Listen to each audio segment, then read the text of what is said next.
January 1942. A crisp winter morning blankets an American university campus. Steam curls from chimneys, footsteps crunch on snow-dusted pathways, and the air carries the faint scent of coal fires. Inside lecture halls, women walk briskly, books tucked under arms, chalk in hand. Their presence is quiet, but commanding, a symbol of knowledge and authority in a world still reluctant to see them lead. Across the Pacific, Japanese commanders read reports from military intelligence, their brows furrowed, disbelief evident. Photographs of American classrooms, where women instruct students in mathematics, engineering, and history, contradict every expectation they had been taught. In their minds, society has rigid boundaries. Women belong in domestic spaces, not at the head of a classroom. The tension is palpable. What they witness challenges assumptions forged by culture, propaganda, and war. A world they understood as orderly and hierarchical is suddenly unpredictable. Authority is no longer defined solely by rank or weaponry, but by knowledge, courage, and the quiet influence of women daring to teach. This unexpected scene sets the stage for a cultural confrontation that will ripple across continents, altering perceptions of gender, power, and education. By 1940, the world was deeply engulfed in conflict. Europe had fallen into chaos, and across the Atlantic, the United States had yet to fully enter the Second World War, though tensions and preparations were already reshaping society. While battles raged abroad, American universities were quietly undergoing their own transformations. Men were increasingly drawn into military service, creating vacancies in classrooms and laboratories. This necessity opened doors that had long been closed to women, allowing them to step into teaching roles previously reserved for men. Physics, mathematics, history, and engineering departments began to see female professors guiding students through complex subjects, their presence both practical and symbolic. Meanwhile, in Japan, the militaristic government promoted rigid social hierarchies and strict gender roles. Education for women was limited, emphasizing domestic skills, obedience, and moral propriety rather than leadership or academic authority. Women's participation in higher education was rare and highly constrained, and the idea of a woman teaching at a prestigious university abroad was not just unusual, it was inconceivable. Japanese military culture celebrated conformity, honor, and clear delineations of authority. Intelligence reports, propaganda, and social conditioning had instilled a perception that Western women might be active in public life, but never in positions of instruction or influence. American universities, on the other hand, embraced the pragmatic need for skilled instructors. The early 1940s saw a slow but deliberate inclusion of women in faculty roles. The goal was dual: to maintain the quality of education while addressing the labor shortage caused by the draft.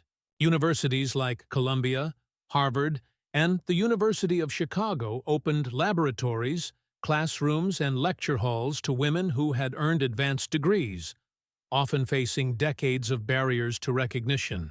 Their work was methodical, respected, and, for those observing from abroad, startling. Photographs circulated in newspapers and intelligence bulletins, showing women teaching, mentoring, and conducting research. Their presence a visual disruption to long-held assumptions about authority and capability. At the same time, Japanese intelligence monitored Western society closely, especially the United States, which they viewed as a strategic and ideological rival. Reports detailing American women teaching at universities were met with skepticism and often incredulity. Commanders, steeped in doctrines of hierarchical order and rigid social norms, struggled to reconcile these images with the worldview that had guided their own training. For them, leadership was a matter of rank, experience, and male authority. Education was controlled by men. The concept of women shaping minds, commanding attention, and instructing men in critical fields was not only surprising, it was culturally disorienting. This clash of perception versus reality set the stage for a profound cultural shock. The contrast between the pragmatic inclusivity of American institutions and the rigid conservatism of Japanese military thought highlighted a subtle but significant divergence in societal values. It was a divergence that, while nonviolent, carried profound implications for how power, knowledge, and gender were understood across continents. The eyes of Japanese commanders, trained to anticipate weakness or manipulation in the West, now confronted a different kind of authority. This realization would prepare the ground for the angles of cultural and tactical perception, where the human and institutional responses would diverge dramatically. While American universities adjusted to the realities of wartime, Japanese perceptions of society and gender roles remained rigid. Within military and government circles, women were expected to maintain domestic duties, supporting men who served the nation. The idea that women could lecture, mentor, and influence young minds in academic settings abroad was considered foreign and, to many commanders, alarming. Intelligence dispatches often described American society as permissive, yet the visual proof of women teaching challenged even these preconceived notions. Reports circulated among Japanese officers, depicting classrooms where women wrote on chalkboards, guided laboratory experiments, and answered questions from male students with authority and composure. For a society steeped in hierarchical order, these images were both unfamiliar and unsettling. In the United States, the integration of women into faculty roles was framed by both necessity and emerging ideology. The Selective Service Act had drawn thousands of men into military service, leaving gaps in teaching, research, and administration. Women who had earned advanced degrees were recruited to maintain continuity in education. Their appointments were strategic, designed to preserve intellectual rigor and ensure the next generation of students, future engineers, scientists, and leaders, received uninterrupted training. Institutions approached this pragmatically, offering positions that were technically temporary but socially transformative. Female instructors were subject matter experts, yet their presence implicitly questioned long-standing assumptions about gender and authority. This convergence of practicality and progress did not go unnoticed overseas. Japanese military analysts, accustomed to evaluating Western societies for vulnerabilities and cultural tendencies, observed that women in leadership roles within education were a novelty, bordering on subversion of established norms. The intelligence emphasized a perceived lack of discipline and hierarchy that Japanese culture associated with national strength.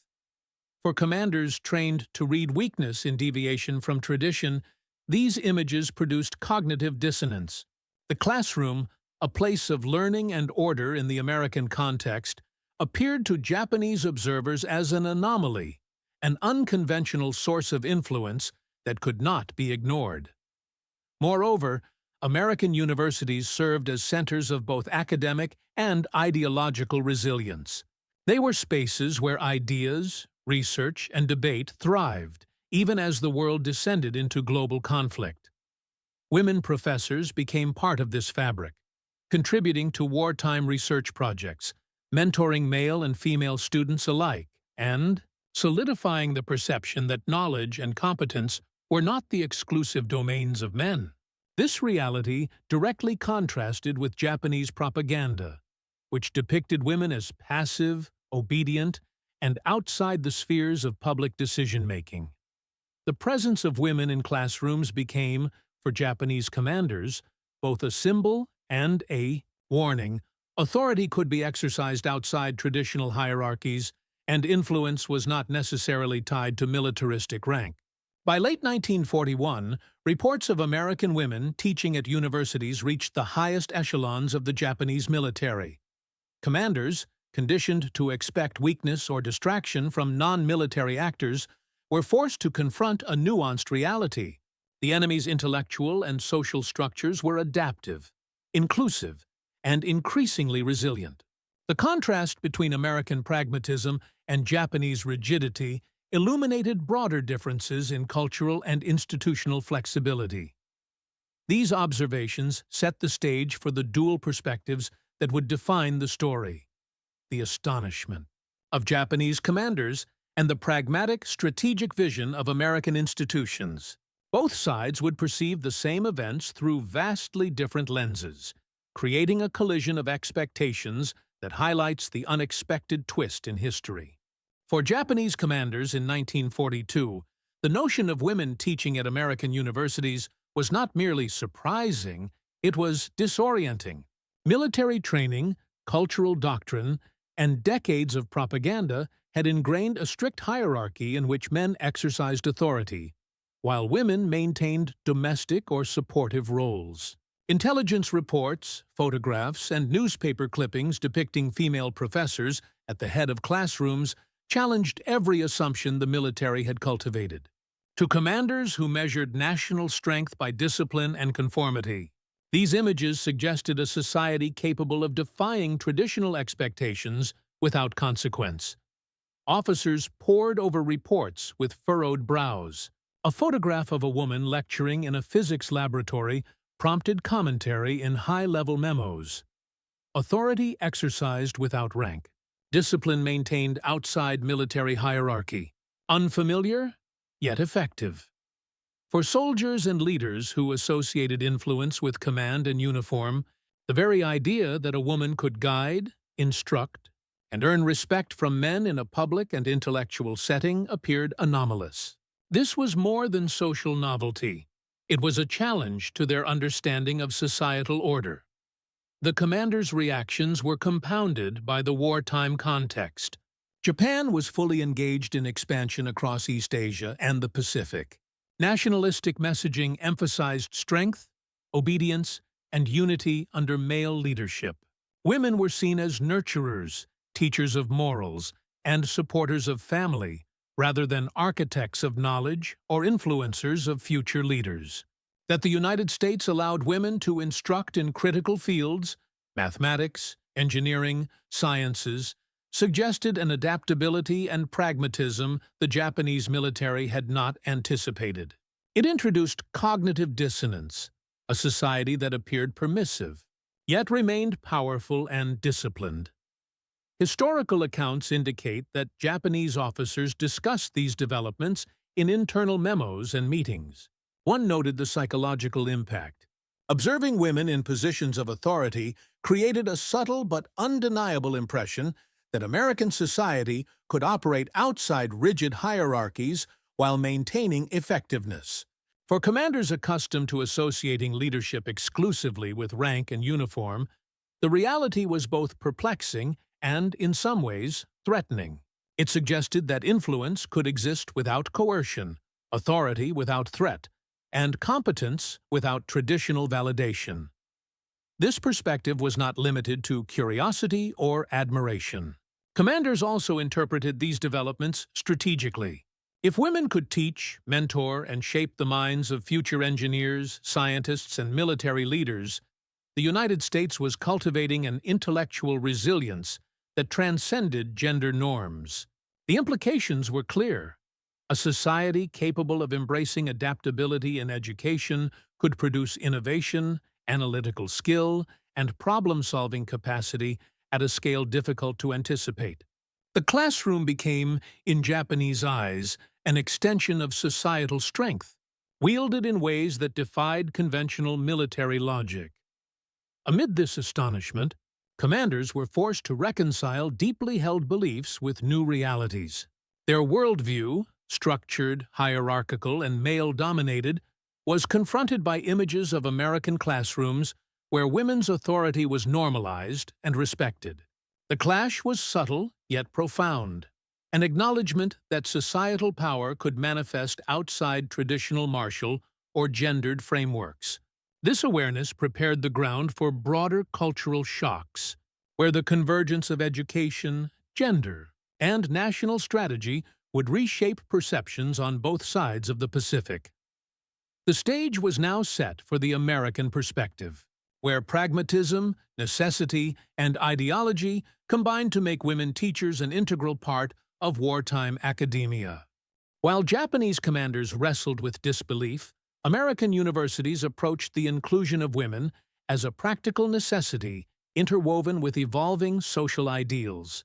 The demands of wartime had drawn thousands of men into military service, leaving classrooms and laboratories underpopulated. To maintain the continuity and quality of education, institutions recruited qualified women who had previously been excluded from teaching roles. This was not merely an act of social progress. It was a calculated response to an urgent national need. Women who entered these positions were not placeholders. They were experts in their fields, leading courses in mathematics, chemistry, engineering, and history, mentoring students who would become officers, engineers, and analysts in the war effort. Universities like Columbia, the University of Chicago, and MIT embraced this pragmatic approach. Their administrations recognized that the exigencies of wartime demanded flexibility, yet the decision to appoint women also reflected a growing acknowledgement of their intellectual capabilities. Faculty meetings, departmental planning sessions, and public lectures became stages for women to exercise authority and influence. The impact extended beyond mere logistics. Classrooms that had once been bastions of male dominance now showcased competence, rigor, and discipline exercised by women. The cultural resonance of this change was subtle but significant. Unlike Japan, where societal expectations confined women to domestic spheres, American institutions demonstrated that authority could coexist with merit, regardless of gender. Professors conveyed respect and demanded accountability from students, creating an environment of professional parity. Women were not performing ceremonial roles. They were shaping minds, guiding research, and fostering critical thinking. In doing so, they reinforced the notion that social hierarchy need not dictate competence or influence. This pragmatism had strategic implications. By ensuring that education continued uninterrupted, American universities sustained the training of future military personnel, engineers, and scientists vital to the war effort. Female professors became part of the national infrastructure of knowledge, quietly contributing to wartime resilience. Their presence also challenged cultural assumptions abroad. Reports and photographs that reached Japanese intelligence revealed a society capable of leveraging all available human resources, expanding the definition of leadership to include those traditionally excluded from positions of authority. At a human level, these women navigated challenges that extended beyond pedagogy. They faced skepticism from colleagues and students, yet their dedication, expertise, and composure gradually earned respect. Lectures were conducted with precision, experiments supervised with care, and mentorship offered consistently. Their authority was acknowledged not through coercion, but through competence, reinforcing the contrast between American pragmatism and Japanese expectation. By the early months of 1942, this convergence of necessity, skill, and social adaptation had created a quiet revolution within academia. The shock experienced by Japanese observers was a reflection not of error, but of the ability of American institutions to balance practicality with principle, strategy with ethics. These classrooms became emblematic of a society mobilized for war in ways that extended beyond the battlefield, illustrating adaptability and resilience that challenged traditional norms. This understanding naturally leads to the climax, where the direct reactions of Japanese commanders and military authorities to these developments will reveal the psychological and cultural turning point of this unexpected historical twist. February 1942. Japanese military intelligence intercepted photographs and reports from American universities, showing women instructing men in lecture halls and laboratories. The images were precise: female professors standing confidently at chalkboards, pointing to equations, diagrams, and schematics. Male students listened attentively, some taking notes, others questioning concepts under the calm authority of a woman. For commanders accustomed to a rigid hierarchy where authority was inseparable from rank and uniform, this visual evidence was almost inconceivable. Internal memos circulated among high-ranking officers in Tokyo. Authority exercised outside rank. One note read, "Women leading instruction, discipline maintained. How is this possible?" Discussions in military councils were tense. Commanders debated whether these developments indicated a flaw in American society or a strategic ingenuity they had failed to anticipate. The classroom, a place they considered peripheral to national strength, suddenly became a locus of influence, shaping the minds of men who would soon occupy critical roles in science, engineering, and military planning. The shock was compounded by the methodical nature of the Americans' approach. Women were not isolated or token figures. They were integrated fully into faculties, managing coursework, laboratories, and mentoring students. Observers noted the professionalism, the rigor, and the respect commanded by these women. In the eyes of Japanese commanders, these classrooms became a symbol of societal adaptability, a power structure that operated effectively without coercion or traditional hierarchy. One specific report highlighted a young woman teaching advanced mathematics at a prominent Midwestern university. The report described her posture, the precision of her lectures, and the focused engagement of her students. For Japanese officers, this was not merely educational activity. It represented a cultural anomaly that contradicted everything their doctrines had taught them about gender, authority, and leadership. The cumulative effect of these reports forced commanders to reconsider assumptions about Western society. What they had interpreted as permissive or weak now appeared disciplined, strategic, and resilient. The classroom became, paradoxically, a battlefield of perception, where authority, influence, and societal strength were measured not by guns or ranks, but by knowledge, expertise, and the quiet, uncompromising authority of women. These revelations set the stage for the second part of the climax, where the reactions within Japan escalate, exposing both cultural tension and the broader implications for wartime strategy and perception. By March 1942, the astonishment among Japanese commanders had evolved into urgent deliberation. Intelligence briefings increasingly emphasized the growing presence of women as instructors across American universities. The reports were detailed, documenting their lectures in mathematics, chemistry, and engineering, as well as their management of research labs and mentorship of male students. The cumulative effect was a revelation. American society had integrated women into critical academic roles with authority, discipline, and effectiveness. In Tokyo, military councils debated the implications. Commanders who had been trained to see strength through hierarchy and uniform now faced a form of influence they could not easily categorize.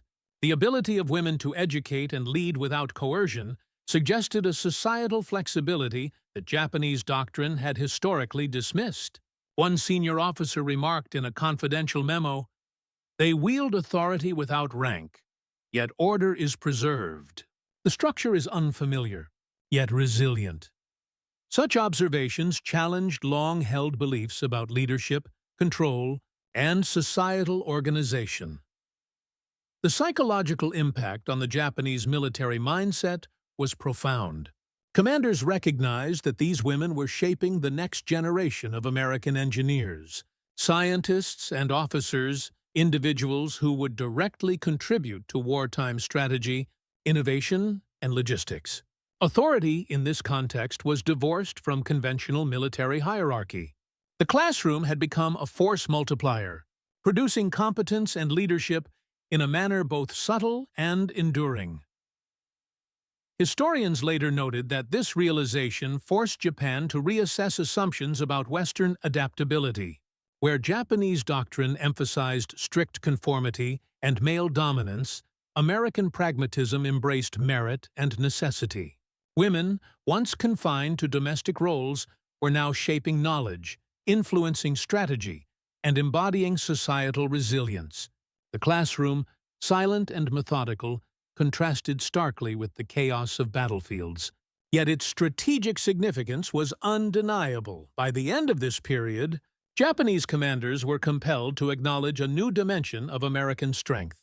The shock was not simply cultural, it was strategic, revealing that power could manifest outside traditional military channels. Influence, authority, and national capacity could flow through education and intellect, not solely through guns, rank, or territory. This turning point underscores the profound clash of expectation and reality, preparing the narrative for the aftermath, where the long-term consequences for both perception and strategy emerge, and the subtle yet transformative impact of women teaching at American universities becomes clear. By mid-1942, the impact of women teaching at American universities was being felt beyond the classroom. Male students, many of whom would soon serve in the military or contribute to wartime research, absorbed knowledge and leadership lessons under the guidance of women instructors. The presence of competent, authoritative female faculty members normalized the idea that authority could be exercised without reliance on traditional hierarchy or gender roles. This quietly reshaped the perception of leadership and competence within American society, preparing a generation of young men to value skill, intellect, and merit alongside rank and experience. For Japanese commanders, the repercussions were less tangible but equally significant.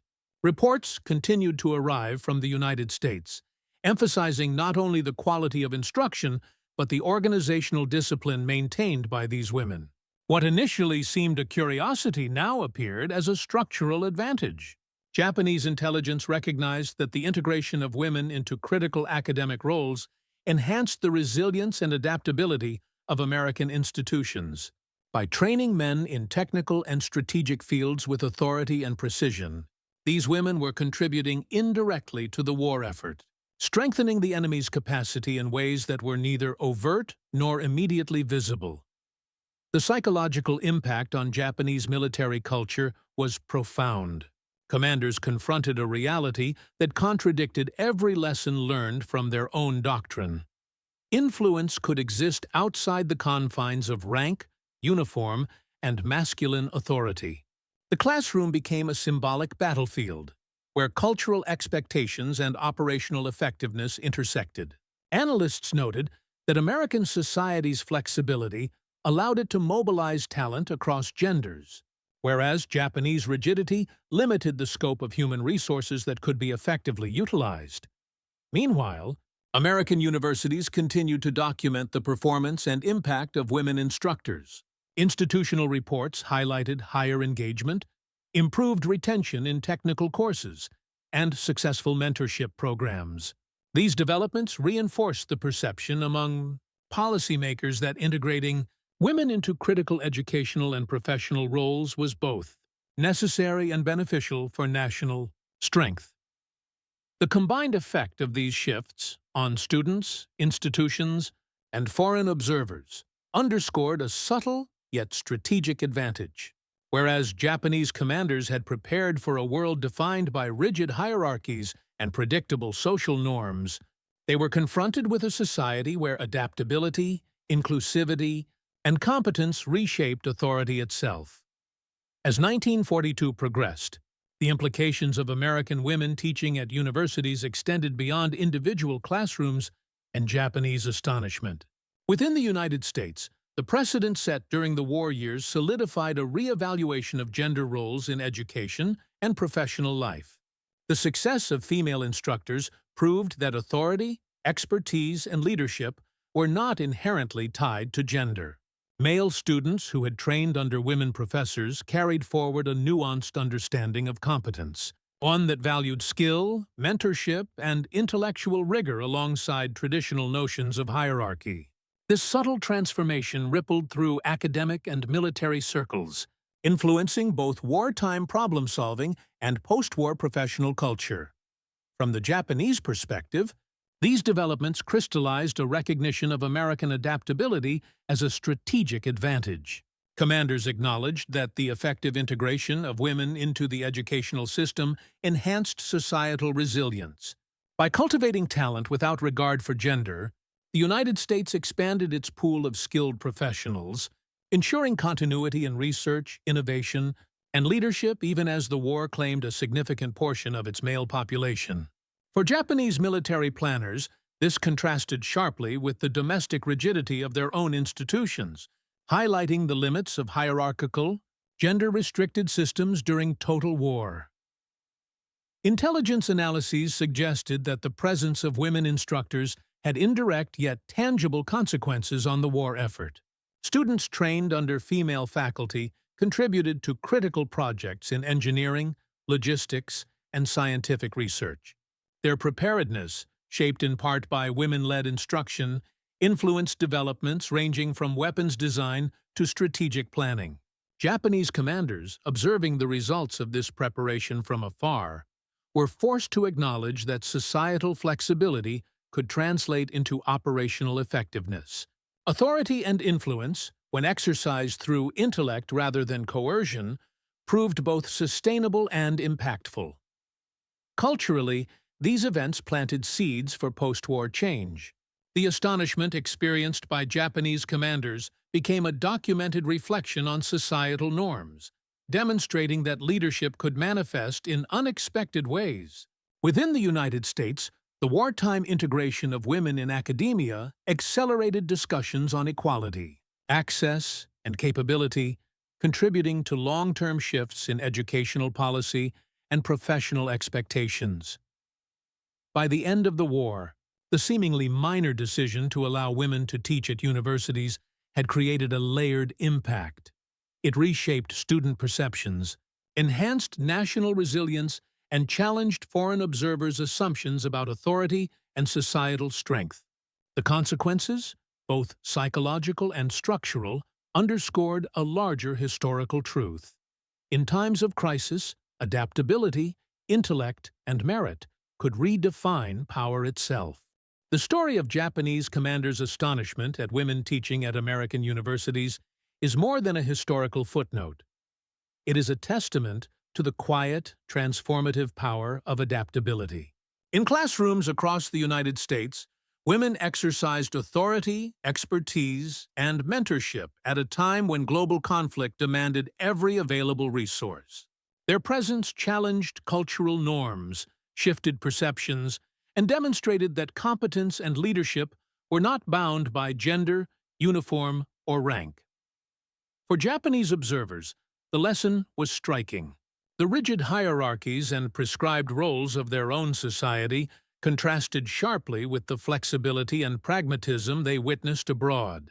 Authority could exist without coercion. Influence could be exercised without traditional validation. The classroom became an arena where intellect and discipline, rather than uniformed command, shaped future leaders. This quiet disruption of expectation revealed the limits of rigid cultural structures and highlighted the strategic advantage inherent in adaptability. Within the United States, the impact of these women extended far beyond the war. Students who learned under their guidance carried forward a deeper appreciation for merit, intellect, and the value of diverse perspectives.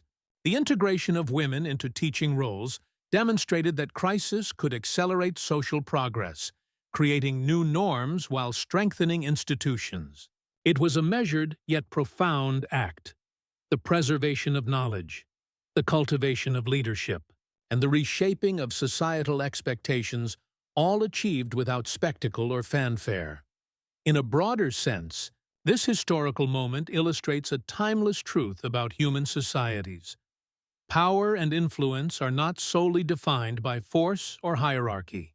They can be exercised through education, competence, and the careful stewardship of talent.